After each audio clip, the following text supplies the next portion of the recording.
The Mayo Experience. Mayo Experience. Mayo Experience. Mayo Experience. Experience. Welcome to the Pat Mayo Experience, presented by DraftKings 2021 NFL Mock Draft. There's going to be tons of mock drafts on the internet closer to draft day, but this is the one that you need to be watching because we're doing this from a premise. We have two very knowledgeable experts on the line. They will both make their case for said pick. Pat Mayo will be the arbiter, the judge, the jury. I don't know about the executioner unless someone really falls down the board, but I will decide what the pick is. They both agree. That's the pick. They both have conflicting issues with what the pick is. Then it's up to them to make their case to me to what the pick is going to be. Remember to smash the like button for the episode and tell me who you think is the most undervalued player in the 2021 NFL draft who is likely to go in the first round. Who's going to be the best steal when all these quarterbacks go super early and all the good players fall down the board and then the rich teams just get even richer because they picked up one of the best players at pick like number 23 or something like that. Oh, I think the Jets are picking at 23, so it's probably not going to be anything good with that. They'll just probably make the worst possible pick for the worst possible situation. They'll take a second quarterback or something stupid like that. It's the Jets. What do you expect them to do? Remember to smash the like button, subscribe to Mayo Media Inc. on YouTube. And if you're listening to the audio podcast version, rate, review, and subscribe to the Pat Mayo Experience. We've already done running back profiles with Emery Hunt, wide receiver profiles with Jake Seeley, NFL draft props, and just some general draft discussion with Elliot Chris, Tim Andacust, and Jeff Feinberg. That is all out already. You can go back in time after you watch this and go check all of those shows out too. Plus, if you go to ftnbets.com and you want to bet on the draft, use code Mayo, get the package up there. It's super cheap and a lot of great information, but enough of me. We brought in the experts. You want to hear from them. First up from NBC Sports Edge. He's becoming a regular on the mock draft shows over time. He is a former college sports fantasy writer of the year and one of the most comprehensive college football writers there is out on them internets. It is Thor Nystrom. What's going on? Pat, it's awesome to be back again. I'm excited to do this because this is where I learn about all these guys that I pretend to be an expert for 4 days after I absorb the knowledge, then repeat it to people I know. They're like, you sure do know a lot about college football. I'm like, yeah, it's my job to know, but I just talk to the right people. First timer on the show because we had to get him on for the mock draft. Ray Garvin, Destination Devy. Check out the YouTube channel. You can find the link in the description right now for all of the breakdowns. One of the best around. Your rise in this space, especially when it comes to college players, college prospects, is off the charts. What a year for you. Yeah, I'm an attorney by trade, so I'm a professional bullshitter. So that does not my rise is all BS, man. But no, I'm excited to be here, talk to two greats, two titans in the industry, and talk some mock drafts. So this should be really, really fun. Excited to be here. All right, so here's what you can do. Again, smash the like button, help us out here. You fudge the analytics by leaving the comments, always a good time. If you want to jump to a specific team, there are time codes for each player and each team in the description and comment section of the video and podcast. You don't give a fuck what the Lions want to do. You only care what the Steelers want to do. We made that pretty easy for you. You can find the entire mock draft rundown of the results up on dkplaybook.com. The Jacksonville Jaguars are on the clock. They have the number one pick, Thor. Who are they going to take? The least suspenseful pick in the draft. We're going to be taking Trevor Lawrence, of course, football Jesus. This one has been a done deal. Ever since they locked up the first pick, and then when Urban Meyer came in, it became even more. So he's lurking over him over in his pro day workout and everything. It's going to be Trevor Lawrence. We're going to turn around the Jacksonville Jaguars. Ray, any disagreement there? You know what? I'll just say, Thor, it really has not been locked in because for the longest we thought the Jets were going to get Trevor Lawrence until they went on a 2-game win streak towards the end of the season. But nothing more to add here. I mean, the draft really doesn't even start at pick 1. It's Trevor Lawrence. It's a lock. Well, Ray, I'll chuck this back to you. Is all of because you've started to see like a few negative things about Lawrence come out. Where is he actually as a prospect? And are these like negatives that have come out towards him? Like, oh, maybe Justin Fields should be the number 1 pick. Maybe Zach Wilson should be the number 1 pick. Is that just because there's been nothing to talk about? Yeah, we got to have a story, man. Too much time away from football. We've got to come out with some. He doesn't love the game enough, right? He doesn't love it enough. So maybe he's not the stop with the silly stuff. It's Trevor Lawrence. I do believe Justin Fields should be closer to 1 than 24, as we've seen in some mocks, but ultimately it's Trevor Lawrence, and I think it's just a non-news story. Thor, when you do up the mock drafts, I know that some people release theirs solely for the purposes of getting clicks with like ridiculous picks. I don't think after reading like yours and seeing your coverage, it doesn't feel like you do that. Yeah, I should definitely do it more to get more clicks. I like my first mock since like the regular season is going to come out on Monday. Because I just do like the deep dives of the rankings and stuff like that, and wait till the end of free agency. But yeah, I agree with what Ray's saying. It's like, you saw at the start of our conversation about Lawrence, there's really nothing to say. It's so like, go beyond sort of the hyperbole, you almost have to start finding something to nitpick. And with him, there's very few on-field things that you could do it with. And so I think they're creating, they're creating just things to talk about with him. Number 2 pick, the New York Jumbo Jets. They made a pretty nice pick last year at number 11 with Becton, but it's the Jets. They're going to find a way to screw this up immensely. They have the number 2 pick. Ray, you're on the clock for the Jets. Is this as locked in as it seems? I think so. I think the Jets have been locked in on this quarterback, Zach Wilson, out of BYU for quite some time now. Me personally, I wouldn't go there if I were running the New York Jets franchise, but I guess fortunately for me, I'm not, and they will take Zach Wilson, the quarterback out of BYU. Listen, he's got a big arm. He has some great intangibles. There's some things that he does very, very well. His rise, I think Thor and I are probably in agreement on this. I wouldn't make this pick. I would be very weary as a Jets fan with this pick, but I think as much as Trevor Lawrence is locked in at the 101 spot, I think Zach Wilson is locked into this new regime with the New York Jets. Anything that can talk the Jets out of Zach Wilson, Thor? I don't think so at this point. No, I mean, like you see them like ask questions of Joe Douglas about it. He's just, he's got like a shit-eating grin on. Like, he ain't going to tell us in advance, but it's very clearly going to be Zach Wilson. But like Ray saying, like we totally agree. As far as that goes, and just to give you guys some context for the Zach Wilson thing, like get down there in the granular level against Power 5 non-bowl teams and Group of 5 teams under 9 wins in his career. He went 17-2, 70.6 completion percentage. Over 5,000 yards and a 49-6 TDI and T ratio against Power 5 bowl teams and Group of 5 teams that finished with 9+ wins over his entire career. 2-8, 62.8% completions, and a 7-9 TDI and T ratio. He threw more interceptions in those 10 games against quality opponents than he did touchdowns. The rubber meets the road with his evaluation, where the people that like him a lot, that think he's like, one of the top 2 guys, they forgive him for the 2019 mediocre season that he had, because he was like solid as a true freshman, and then just mediocre as a sophomore. And then this past season, he just blew up. And in 2019, he had a couple injuries that he played through, granted, but he had a lot of NFL talent he was playing with, Brady Christensen, Matt Bushman, Dax Milne. There was a couple other offensive linemen that are going to get either drafted or picked up as a priority UDFA. So he played with talent, during his career, but anytime that they played a good team, he leveled down. This season, though, of course, and this isn't necessarily his fault, although it ended up helping him quite a bit. BYU's schedule got wrecked because of COVID. They're an independent team, obviously, and they basically had to pick up the pieces last second and just throw the schedule together. Well, it was just a bunch of bum teams is what it turned out to be. And he went absolutely ape this season. He was playing behind Brady Christensen. Like I mentioned, Brady Christensen had the best PFF graded offensive line season of all time. In addition to some of the other guys he was playing with that I just mentioned, the discrepancy between Wilson's supporting cast and the teams he was playing this year was absolutely enormous. The only team they played that was even close to them was Coastal Carolina. So there's things in the profile that remind me of guys that have busted. Drew Lock, Drew Lock had a very similar thing in college, where every time Missouri played, Idaho or, North Texas or whatever, he'd just go absolutely ballistic. And he would against Vanderbilt and sort of the underbelly of the SEC. But every time they went up against a Bama, a Georgia, an LSU, down the line, he would be bad, like legit bad. And so Wilson's splits are very similar. And again, the people that really like him, they're telling you, trust your eyes on the 2020 and the stuff before.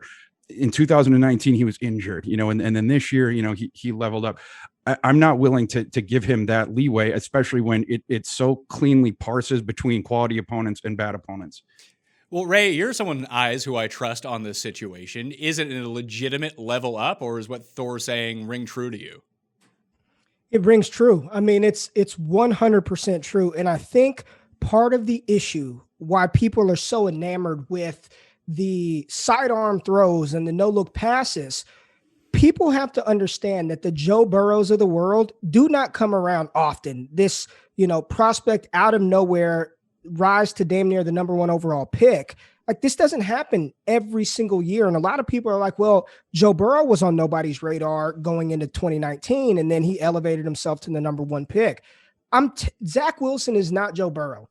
He's not Joe Burrow. And I don't think Thor nor I are saying that he does not possess the physical tools to be a good NFL quarterback. I don't think anybody would deny he has the physical tools, but to ignore the fact that the competition he faced was so far inferior than what BYU had to offer, to ignore that, to sort of just kind of look past it and just make this 1-for-1 equation that, well, Joe Burrow did it, so this is Zach Wilson.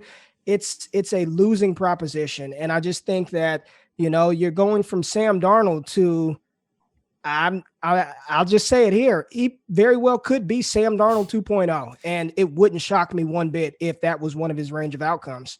How much does Josh Allen's success, Ray, influence this pick, do you think? They look at someone who's sort of like, oh, they're the tools. Those are great tools. If we can harness them, maybe he can be as good as Josh Allen or better. I mean, maybe, but even the thing with Josh Allen, up until that last season, people were ready to kick him to the curb as well. And then he has an outlier type season, an incredible season, but they're not even the same type of player. I mean, his arm talent anywhere is not what Josh Allen is. He's not the runner. He doesn't have the size of Josh Allen. So they're not even comparable players. They both have, talented arms, but I just think this is a lot of prisoner of the moment type stuff with Zach Wilson. And for him to jump some of these other quarterbacks, one in particular we'll talk about later, it really blows my mind. Trevor, just to hop in really quick to add to that point, if you look at Patrick Mahomes' splits under the exact same criteria that I just gave you in college, he was as good or even a little bit better against those top tier teams than he was against the crappy teams. His performance didn't change at all, depending on quality opponents at Texas Tech. And one point about Josh Allen did have terrible college stats and, everything like that. We made fun of him quite a bit, but when he was off the field on that team, like he got injured a couple times, the end of, I think it was his last season, Wyoming's offense essentially went from like what was with Josh Allen. They were something, I don't have the exact numbers in front of me, but they were like the SP plus like 105th offense out of 130. Without Josh Allen, that offense became literally the worst FBS offense I've ever seen. Like, it made your eyes bleed. They were basically doing like remember Bobby Boucher in The Water Boy in the bowl game when Bobby doesn't show up and the offense is just kneeling the whole time, on the other side or whatever. It was sort of like that. They were just, with their defense with Logan Wilson and stuff like that. They were like in wind gardens and those kind of guys. They were just like, oh, please make this a 3-0 game, kind of a thing. So that's the difference to me between an Allen and a Mahomes and at least collegiately as far as their profile goes and Zach Wilson. Well, San Francisco mortgaged the farm? Not necessarily, I suppose. They have a good infrastructure. They were decimated by injuries last year. So an upgrade at quarterback from day one, from Jimmy G to whoever we end up selecting for them, could make them quite a force in the NFC. Probably to say a rookie QB is all of a sudden a Super Bowl contender, but I think the infrastructure of this team makes it so the quarterback doesn't even need to be great, that if they're slightly above average, that team could be excellent this season. And just looking at the numbers right now at DraftKingsSportsbook.com, Mac Jones is the heavy favorite at -170 to be this pick. Then it's Fields, then it's Trey Lance, then it's Kyle Pitts as the number 3 overall pick by the betting odds. Now, Thor, Mac Jones seems to be the one that people are saying are going to San Francisco at this pick, but everyone smart that I follow on the internet said this should be Justin Fields. So what is San Francisco actually going to do? Yeah, what they've done good to this point is keep even the best reporters in the industry off of their scent, which rarely happens. I mean, to the point where Adam Schefter actually reported they are going to take Mac Jones, and Peter King came close. And then, Schefter walked that report back after that. And then you saw the odds drop. But like this is like, I'm not going to say it's like a GameStop kind of a thing when you're looking at the odds, how they're going with the number 3, but it's sort of been like that. It's just they're going up and down, up and down. Like Fields was the favorite for a little bit then, like after their pro day when his second pro day throwing, when Shanahan and Lynch went there. And now it looks like Mac might be the small favorite again.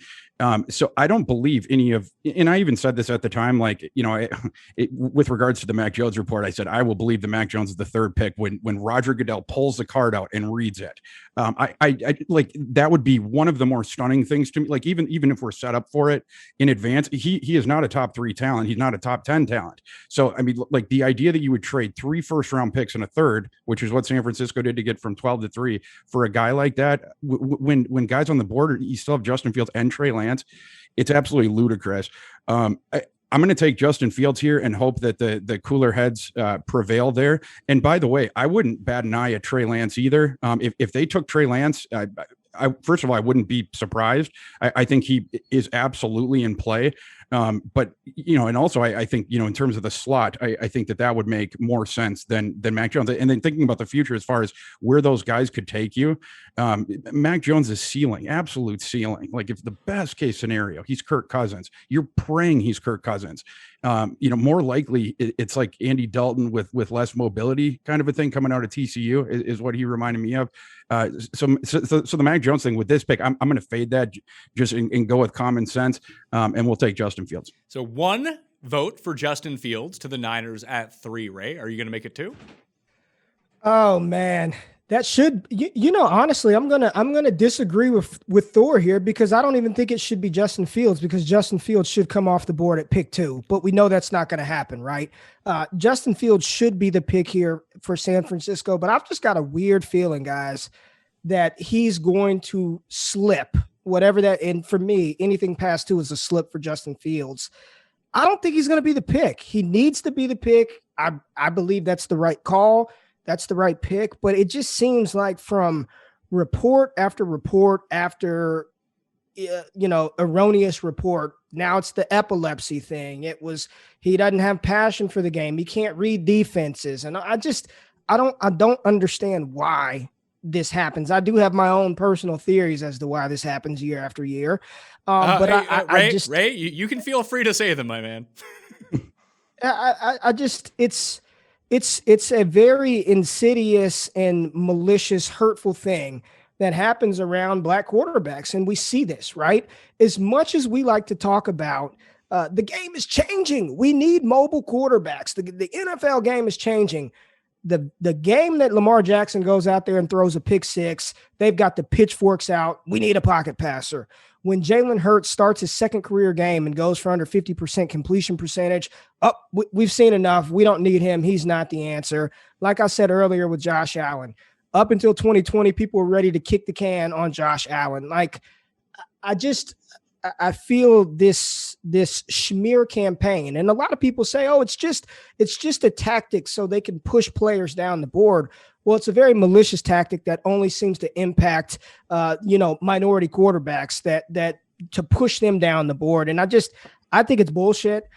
There's nothing that I mean, the kid was one of the highest rated high school recruits of all time coming out of high school. He goes to Georgia. He leaves Georgia because of some racial comments made to him. He leaves Georgia, transfers to Ohio State, plays damn near a perfect season where he threw 0 interceptions up until the playoffs. He comes back in 2020. Big Ten's going to play. They're not going to play. Then they're going to play. Then they're not going to play. And he goes out there and plays stellar, has a bad game versus Northwestern, and leaves everything. This is not hyperbole. Justin Fields' performance versus Clemson is one of the best college football quarterback performances in the history of college football. One of the best individual chills right now thinking about that. He should be the pick. I agree with Thor. Mac Jones' ceiling, I have always comped him to Kirk Cousins.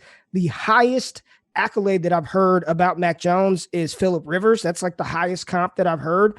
I think they're going to take Mac Jones. I think they knew what they were doing when they made that trade up, and I think they're doing a good job of vetting right now. But I agree. I honestly believe that Trey Lance is, if it's not Mac Jones, it's Trey Lance. I have a feeling Justin Fields is going to fortuitously slip to an NFL team. I just don't think he's going to be the pick, and I don't think it's the right move either. Well, I'm torn on this, and now I have to decide. I'm going to go with Mac Jones for this pick and side with Ray because it just makes it far more fun. Then we can start discussing trades about Justin Fields when people try to get up, or even Detroit or something like that to that pick, or maybe Atlanta. Who knows? Now that the guy that a lot of teams do want and have rated very close to Lawrence, not close to Mac Jones, is someone that they can trade up for. But when I think about it logically, like I try to see the offense that Shanahan is trying to run. And maybe there's a disconnect between John Lynch and Shanahan. I doubt it at this point. But you see some of the mobility stuff they try to do with Jimmy G, whether it's a play action rollout or a QB keeper on a 3rd and 1, or even on a 4th and 2. That having extra mobility in this Shanahan offense, I think, is what takes it to another level. And if we're not going to get that from Mac Jones, I don't know what we're doing here.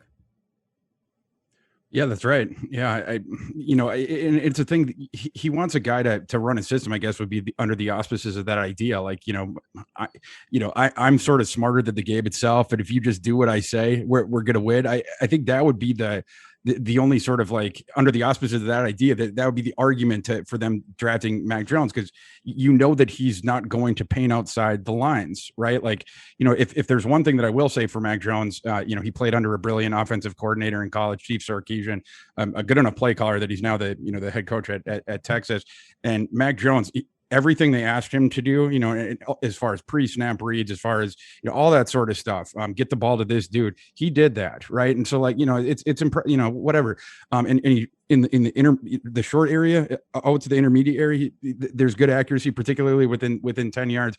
But like Mac Jones had something like 600 more yards throwing to open receivers last year than anybody else.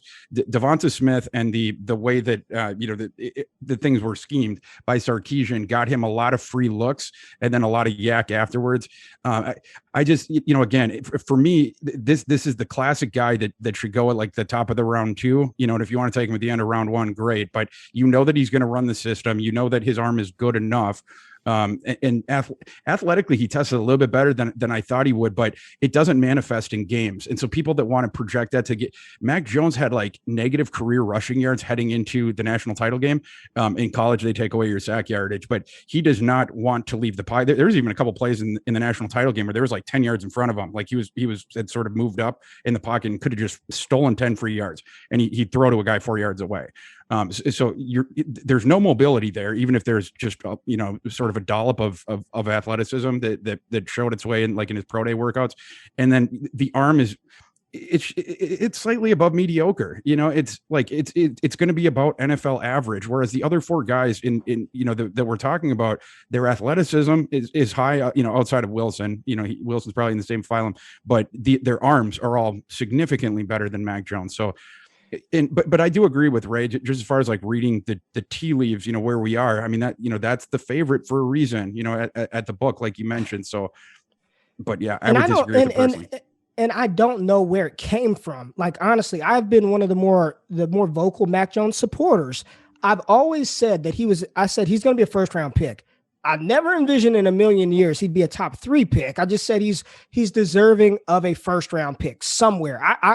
My go-to slot for Mac Jones was like New Orleans at the end of the 1st to sit behind, at the time Drew Brees, or sit behind a Tom Brady. Like, that was my sort of dream situation. I don't know what happened between the national championship game, Senior Bowl, in the pre-draft process to elevate him to this point. Mac Jones is a good quarterback. He performed exceptional at Alabama with far less talent than Tua ever had. All right. In a shortened season, he broke the NCAA completion percentage record set by Colt McCoy in 2008, QBR record from Joe Burrow in 2019. He holds 5 of Alabama's top 400-yard passing performances in the history of the school. Like, he's going to go in, he's going to run the offense efficiently. He gets the ball out quick. He makes good decisions. but there's the upside of Lance, the upside of Fields. There really should not be a debate over which quarterback is better, in my opinion. But I do think that, I'm going to follow the money. I'm going to follow the tea leaves, and Mac Jones is probably going to be the pick at 3. Well, last question on San Francisco, Ray.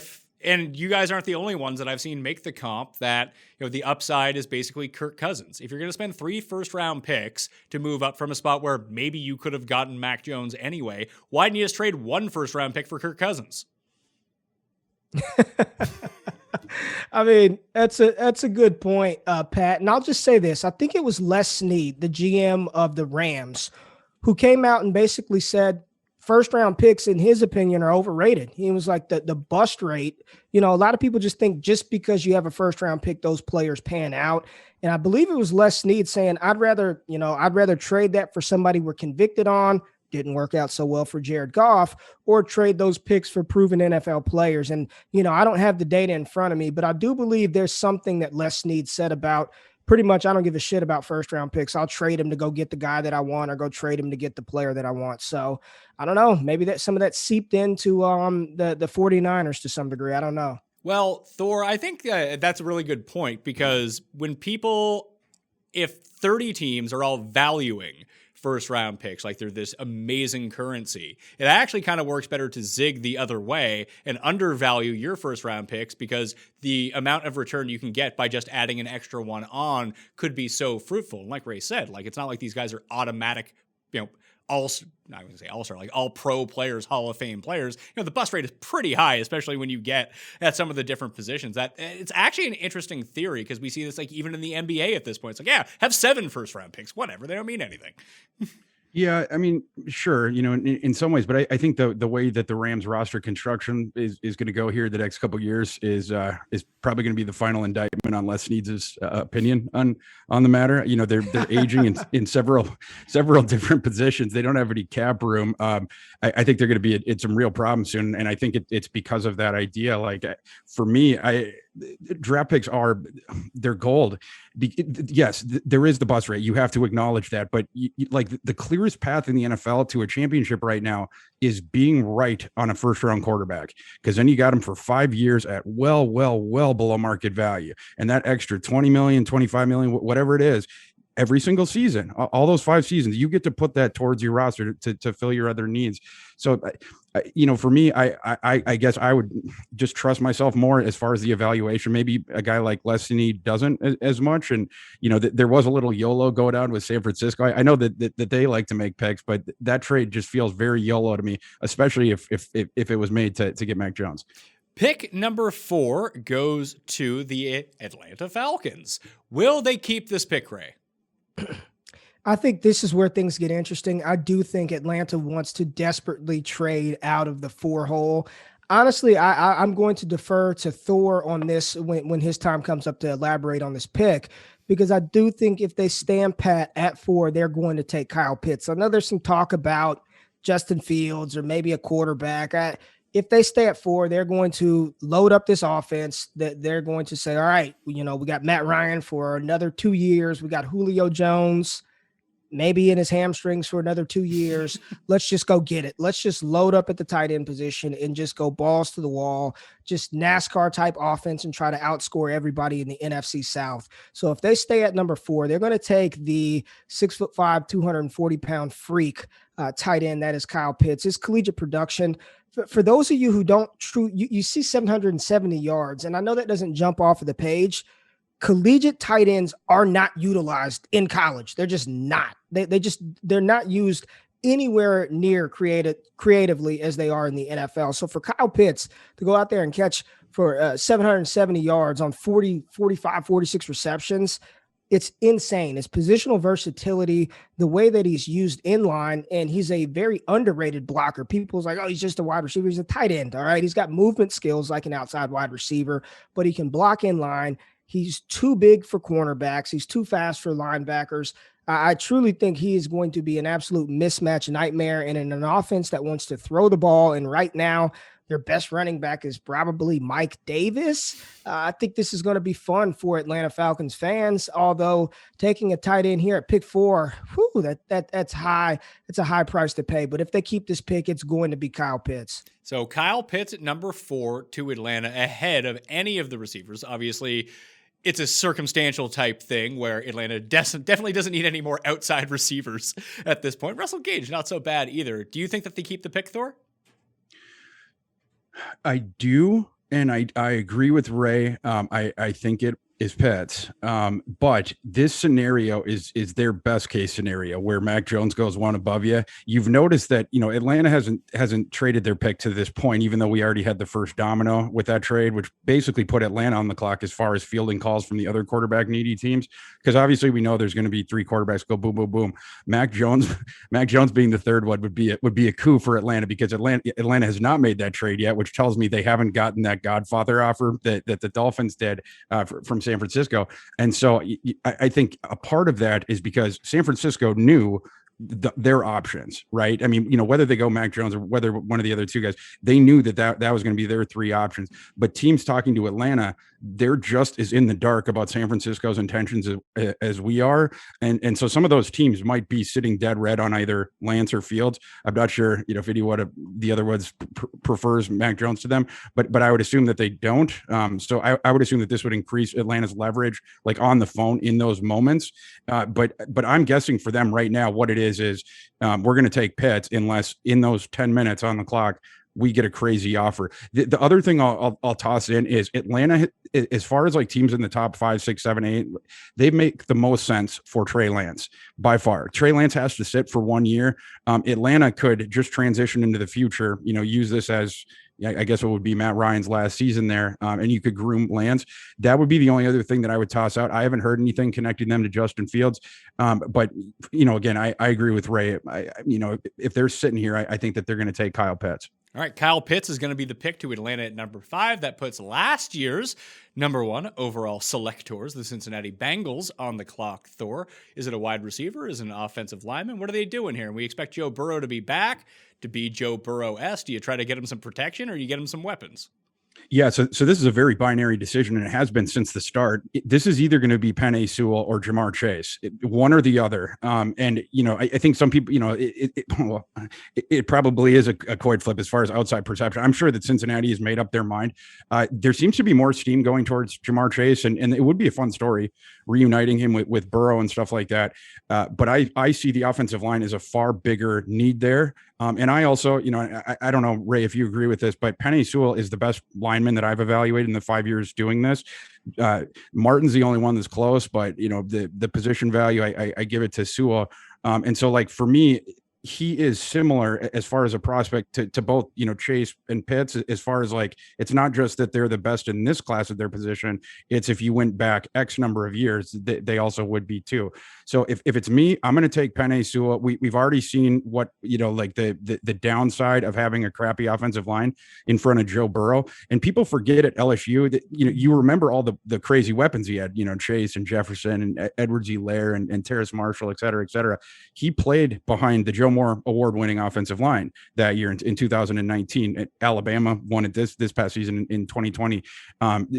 What Burrow loves, he's talked about this a bunch. 4 wide, he likes it. 5 wides, he loves it. He, like the way he sees the field spatially, there's like different kind of learners and stuff like that. For Burrow, the guys out in space is where it clicks for him the best. The year before in 2018, you saw with LSU when they had it was basically the vestiges of the Les Miles offense.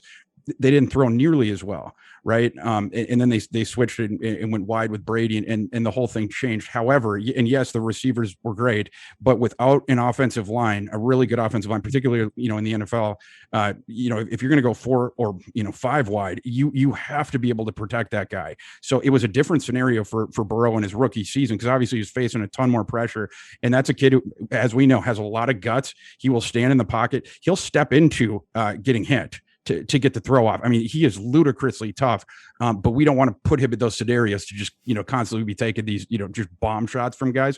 So for me, it would be Penei Sewell here. So protection over weapons for Thor. Ray, what about you? 100% on board. I mean, if the Bengals draft Jamar Chase or any wide pass catching weapon over Sewell, who for me, Thor, I've only been doing this for 3 years, hands down the best offensive lineman that I've ever scouted in 3 years of doing this. I mean, he's incredible at every phase of the game. He's incredible, and he's 20 years old at 6'6", 330 pounds. He's 20 years old, which is insane to me. I mean, this is, you plug him in, and he's Anthony Munoz of the, you know what I mean, the early Bengals days, right? If they take Jamar Chase, then I am convinced Zach Taylor is a part of the Scott Fish Bowl because he wants to play fantasy football. Did you see the picture of the Bengals in their new jerseys, and you zoom in to Joe Burrow standing there, and he's got this big ass scar on his left knee? That is every reason why they better draft Sewell to protect him. I believe at the time that he was injured, he was number 1 in the NFL in hits taken for a quarterback, sacks. I mean, you've got to protect your franchise quarterback. And I know he's in Ohio. I know LeBron James is from Akron, Ohio, and LeBron James handpicks who he wants to play with.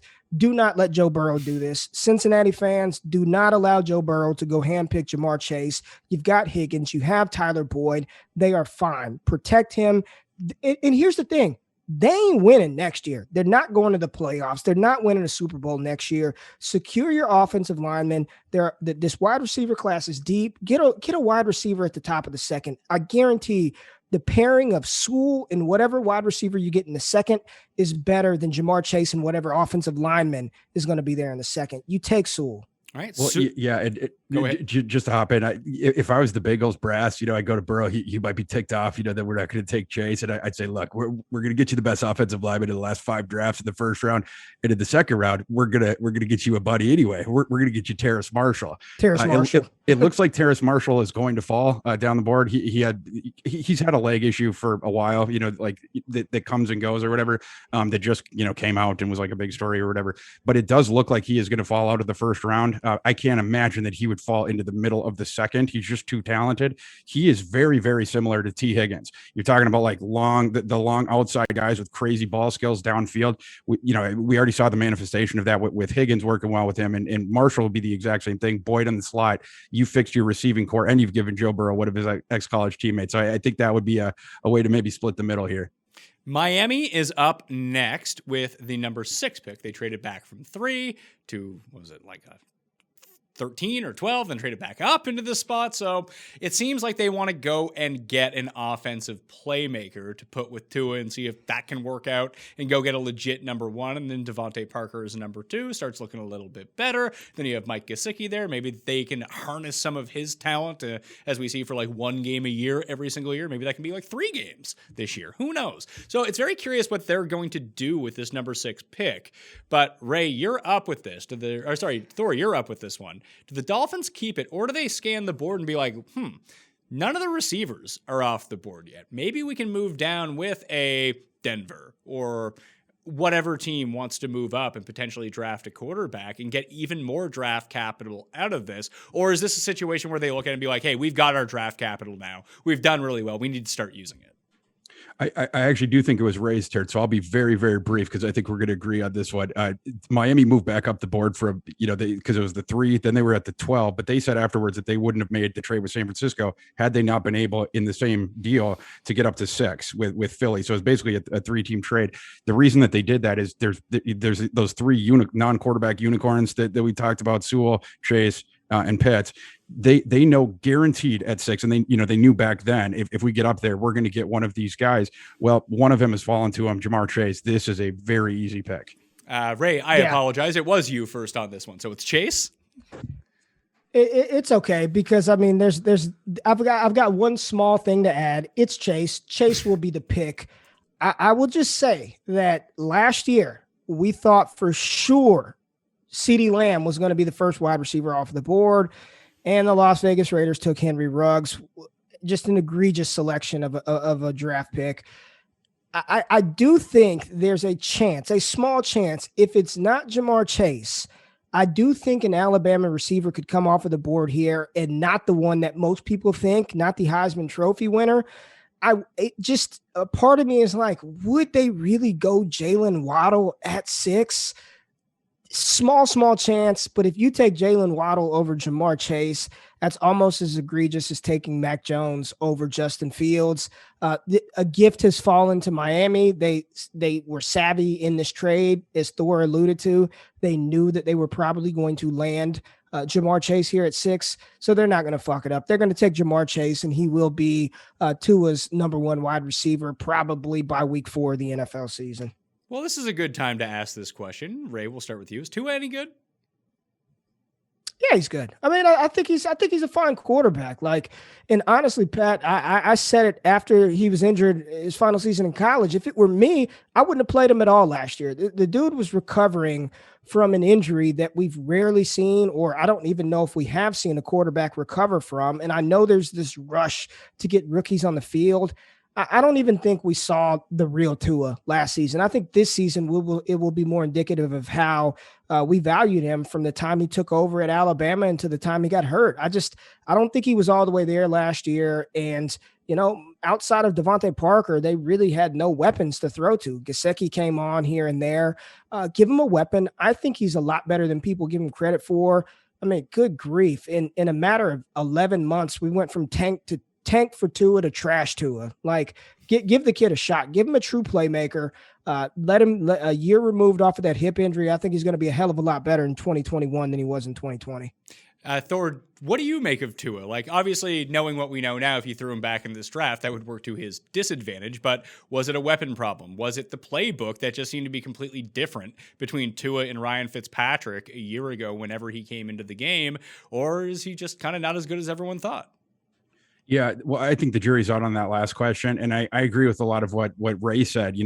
I wouldn't have played him either, and not only that season, like the season before his last year in college when he had like a 33-3 TDI&T ratio or whatever, he was hobbled that whole season. Like badly. I remember like he was scrambling towards the end zone against LSU, where normally he just would have been in easily, but would have already been a touchdown. But he was like very hesitant. Obviously, his wheel was hobbled and stuff like that, and he fumbled without getting touched, like 3 yards before the end zone. And it was one of the reasons that Alabama ended up losing that game. That could have thrown a kink in that entire season if they had beaten LSU. But like, as Ray alluded to, last season, they put him, they put him in for Fitzpatrick or whatever. You're jerking him around. He's not fully healthy anyway. And then you go back to Fitzpatrick. It was a weird thing. And then even when Tua was in, it's not just that they had a bad receiving core. It's a receiving core that doesn't work with Tua. So it's not just that they're bad players. They are also ill fits for Tua. If you want to get bad receivers with Tua, you get the fast guys. You get the guys who can get separation in the, especially the intermediate area. That's where he's a killer. It's like he has the scrambling thing, good vision, awesome accuracy in the intermediate area. Not a cannon, but I mean, it's his arm is right around where Mac Jones is, as far as that goes. But like his special sauce in college was hitting guys on the hands in stride when they were going across the middle of the field, like that in the intermediate area. We get him those kind of guys, he's going to be just fine. Like a great point guard, right? That can also extend the play and do some stuff for himself. But as far as just, on the money, giving his guys opportunities for Yak, he was one of the better guys that I've seen at that in the past couple of years. Miami's again, they're bad, but it's populated with these guys that they're like the ball skill guys, like the contested catch guys downfield. Like you just toss it up to him. That ain't to his game. Like you're essentially just wasting him with these guys like Preston Wilson and DeVonta Parker and all these those sorts of guys. We need to get him again receivers that can create any sort of separation in the intermediate area, because he will find you, he will hit you on the hands, and you will get yak afterwards. I still believe in the kid for sure. It's funny that the type of receiving core that you just described sounds almost identical to what Buffalo did for Josh Allen. Absolutely.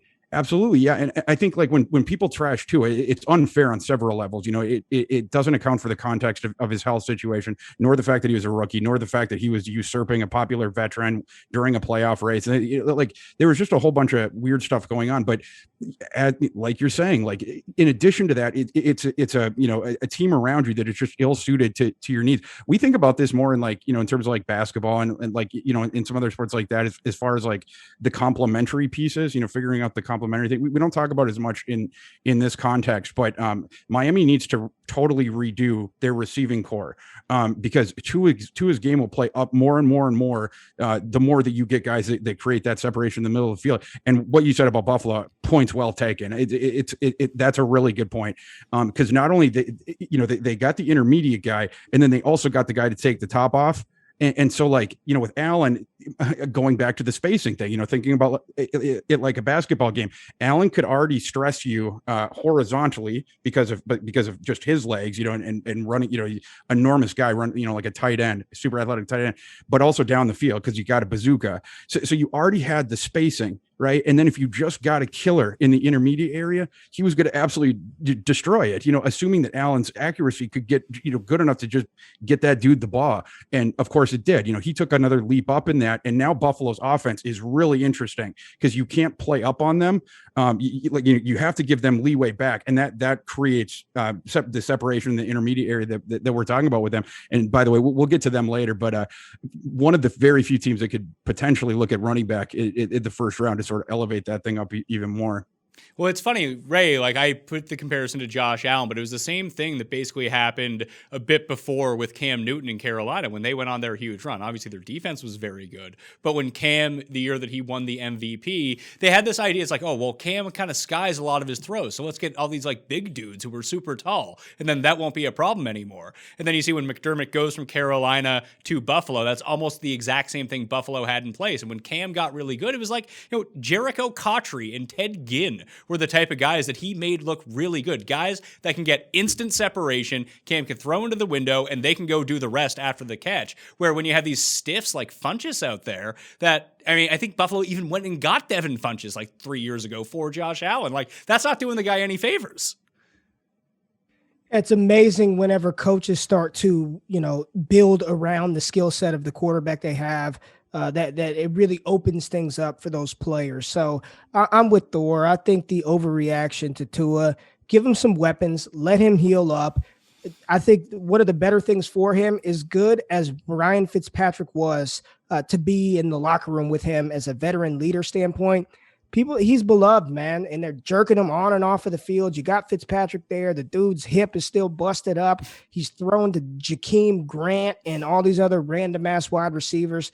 Let him have a full offseason. Let him be the starting quarterback and give him Ja'Marr Chase. Ja'Marr Chase to Miami at number 6. That puts the Lions on the board at number 7. So, Ray, are the Lions staying here? And Justin Fields has now dropped in our mock draft. Are people trading up for this pick? Or does Detroit look at the situation and be like, we have Jared Goff, we might need a quarterback?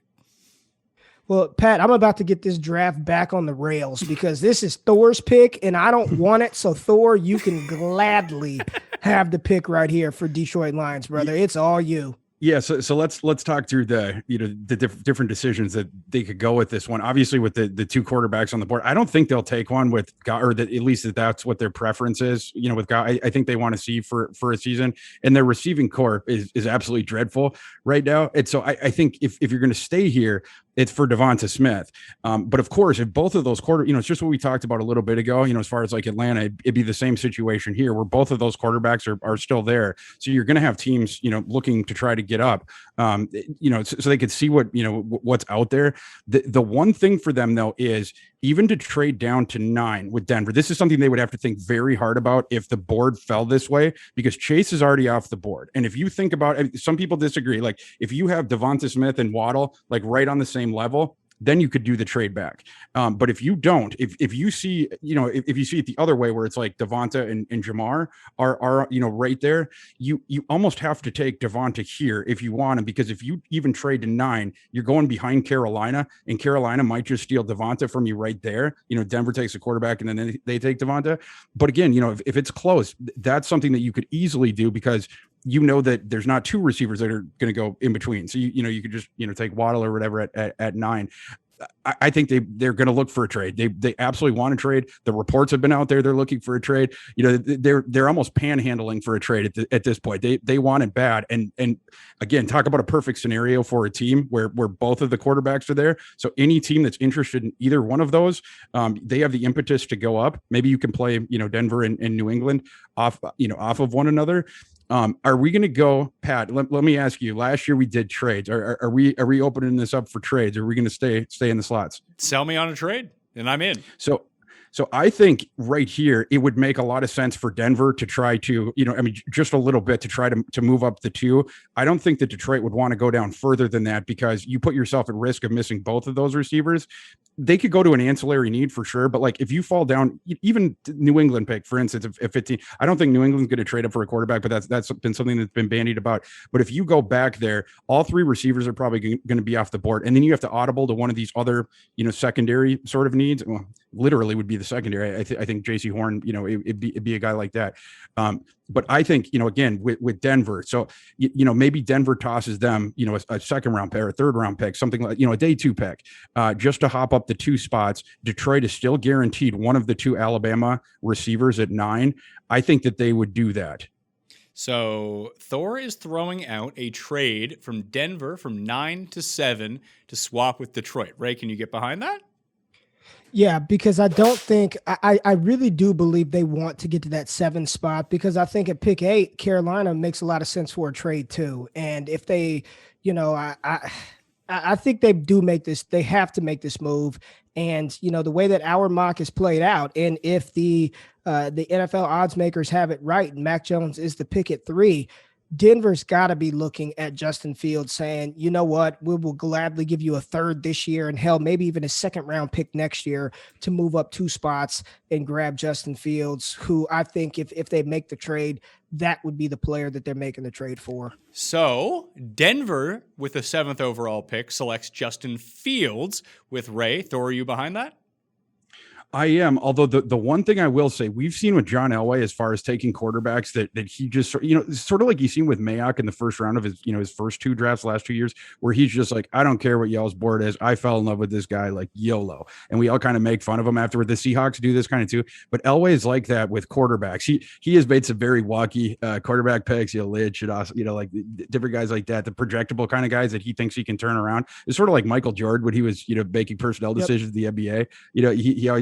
He thinks he can be the missing piece there. With Trey Lance, just dreaming on him, I could see Elway, just being like, this is the dude, and I can help him, and whatever. But Justin Fields makes by far the most sense. Like I have him ranked above Lance, as I know Ray does too. So I'll agree with Justin Fields.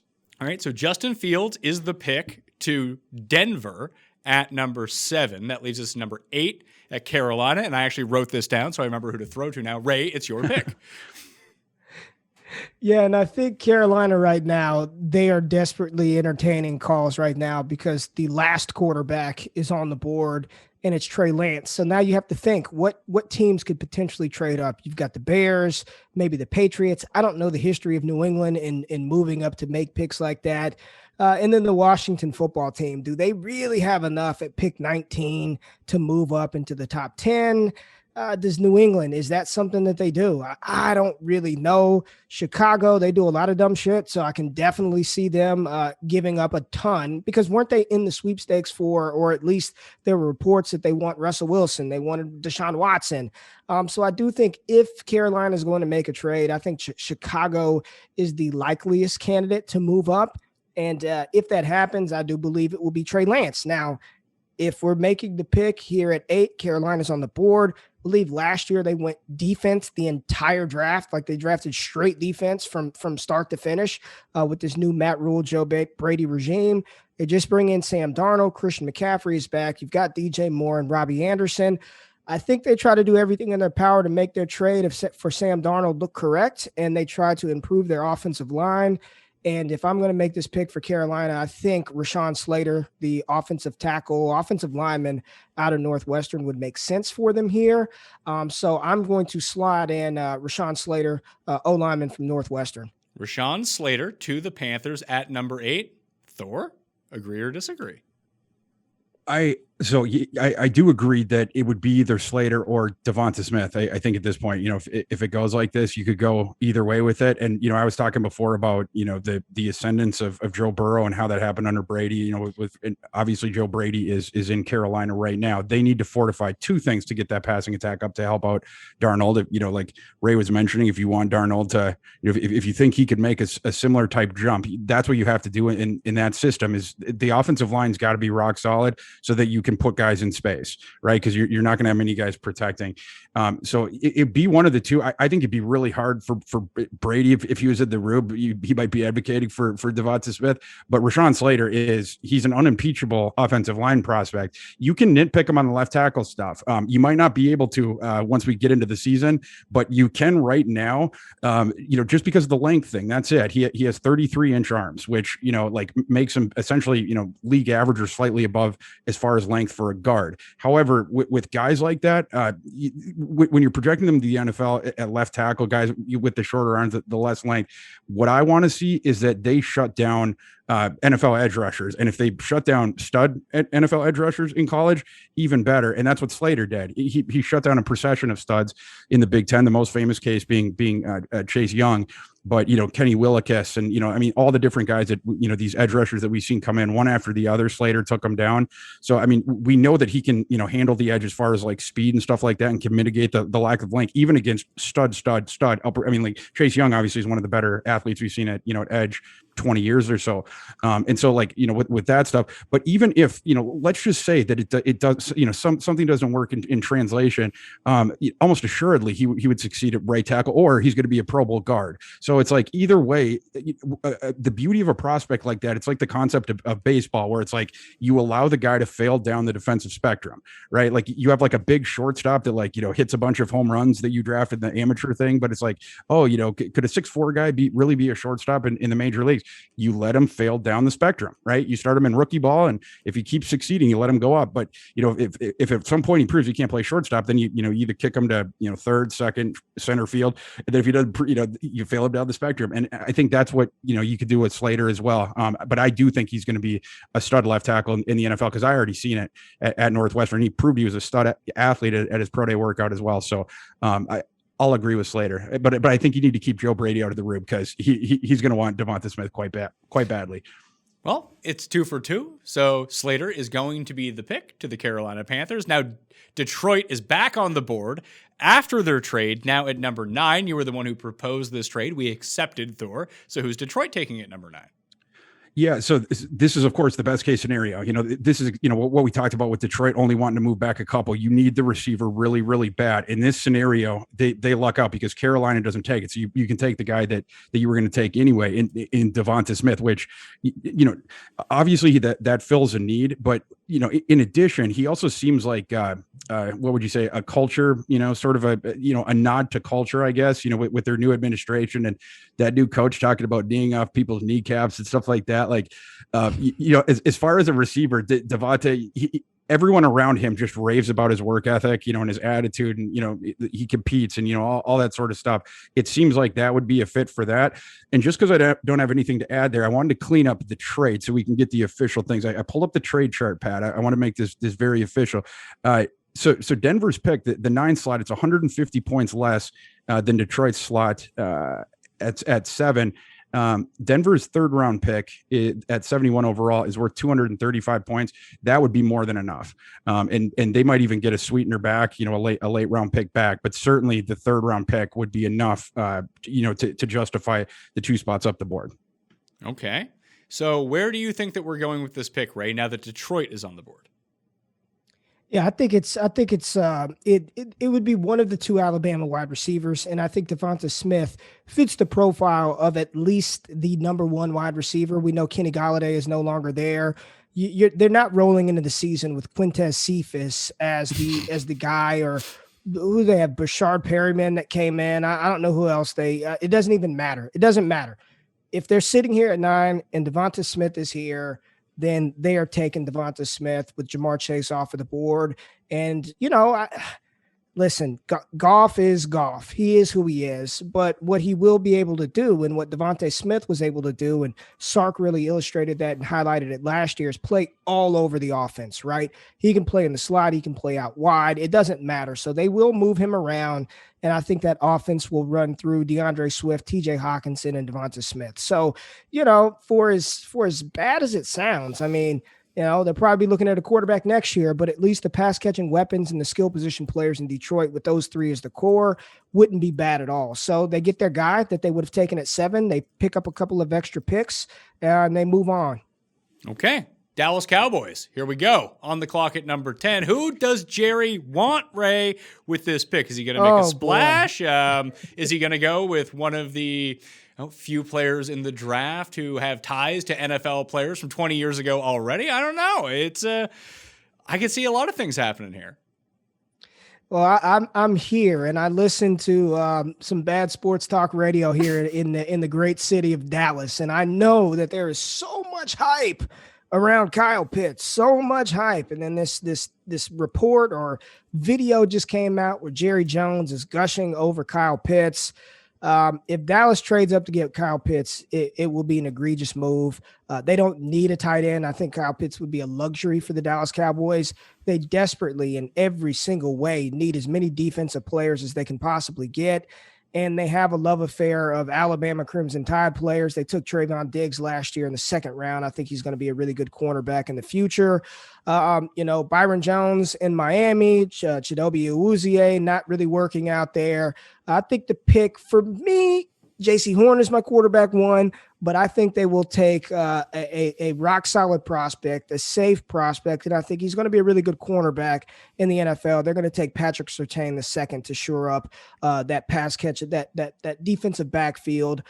They need it in the worst way. They really, really do. And Surtain, we've seen him defend against number ones. We've seen him be a shutdown cornerback. He's big, he's physical, he can tackle. So I think this makes a lot of sense. The only other thing that I could see them doing is if Rashawn Slater if he's not drafted in the top 10 and they're sitting here and Slater's here on the board at 10. Listen, Tyron Smith is getting older. I don't believe Connor Williams' true position is inside. He's just too thin to play guard. We see him get manhandled constantly at the guard position. So if Slater's on the board at 10, I do think there would be a conversation there. But if not, it's going to be a cornerback. And I'd say right now, if I had to bet on it, it'd be Patrick Surtain II. Thor, I need Horn to be the first defensive player drafted to win a bet. So I hope that's going to be the case, but it doesn't sound like that's – if it's Dallas who has to make this decision, I kind of agree with Ray on this one. Yeah, I do too. Yeah, I think for Dallas, they'd be doing backflips if Surtain fell. It just makes so much sense as far as need, as far as fit, as far as everything. Jerry's probably going to love the bloodlines as well. He likes players from blue blood schools too. So a lot of that stuff makes sense. And just speaking to the Pitts thing, to get from 10 to 4, which is what you'd have to do. It's a discrepancy of 500 points in the trade chart. That's more than Dallas's second pick at 44. The second round pick, that's worth 460. So basically, if you're going by the trade chart, they'd have to give up. It'd be like a second and a 4 additionally to get up there. And so they probably wouldn't have to give up a future first, but still, you have too many needs there to do that, especially like Ray was mentioning. He would be a luxury. I mean, like a high-end luxury, like having a private jet sort of a thing. But when you have these enormous needs on the other side, what are you going to do? You're going to try to score 50 points every time? You're going to try to be like, I mean, at that point, they should just hire Cliff Kingsbury and try to kick it back to the Texas Tech days, which I'm sure, Jerry watched, close by there in Lubbock, because they're going to be giving up a crap ton of points. Last year we talked about, it was the same thing. In fact, we probably did it on this show, where we're talking about they have to address the secondary, whether it's cornerback or safety. And Jerry got the eyes as big as saucers when CeeDee Lamb fell down there. That was a unique sort of a thing where they didn't have to trade up, he just sort of fell into their laps kind of a thing. To do this thing for Pitts, not only would you have to eschew your defensive back need in the first round, you're also by definition going to be doing so in the second round, because you're not going to have a second round pick. And then you wouldn't have a fourth round pick either, ostensibly if it was a trade like that. So you wouldn't be picking again until the third round. By that point, the cornerbacks are all going to be picked apart or picked off or whatever, and safeties as well, if they want to look back there as well. So I think Surtain, it makes a ton of sense, it looks like there's a decent shot that he's going to fall to you. The couple teams ahead of them could look at Surtain for sure. But yeah, I the way that we have it, Dallas takes Surtain. They might look at Horn as well. It's just that, in terms of ceiling, I think that they're fairly close, in terms of that, but it's just the floor on Surtain. It's just so high. That kid, he had the most snaps the last 3 seasons of any defender or any defensive back in this class. But not only that, a ridiculous amount more snaps than the next guy in terms of press man snaps. And like Ray mentioned, it wasn't just, his experience in that. And that was coming off of, certainly, 18 years of tutelage under Patrick Surtain Sr., who's now one of the country's best high school football coaches down in Florida. But then, you go to Alabama and not only was he sort of studying under Nick Saban and, the grandmaster and, his ridiculously overqualified, analyst and all that sort of stuff, but he also got the experience. And not only that, he dominated in the experience. He went up against a procession of number one receivers in college, in the SEC and just shut most of them down. He very rarely got taken. Just so few weaknesses in his game. Right off the line, he gets on you and you're going where he wants you to. He's like a funnel. He'll funnel you right towards the sidelines, and all of a sudden, like 2 seconds, since the snap's, gone off, you've already put the wide receiver in a very bad position. And he's got all the athleticism and length to stay with him from there, cutting down his options. And he can seem to guess the routes of where the guy's going. It's probably like that Malcolm Gladwell thing at 10,000 reps. He's just been, seen it, and, both in the experience and on tape as well. I like Patrick Surtain a lot. I think he's the best defender in the class, not just defensive back. That will do it for part 1 of the 2021 NFL first round mock drafts. That's picks 1 through 10. Remember to smash the like button on the way out. Subscribe to Mayo Media Network. Part 2, picks 11 through 32, will be out momentarily. I had to split them up. No one wants to sit through like a 4-hour show. So we split them up into 2 parts. You can still hit the time codes and find everything like that. So once again, sub to the network, smash the like, and follow both Thor and Ray on Twitter so you can get all of their informed opinions, unlike mine, as the draft continues to approach. Thank you all for watching. I'll see you next time. That Mayo experience! Experience!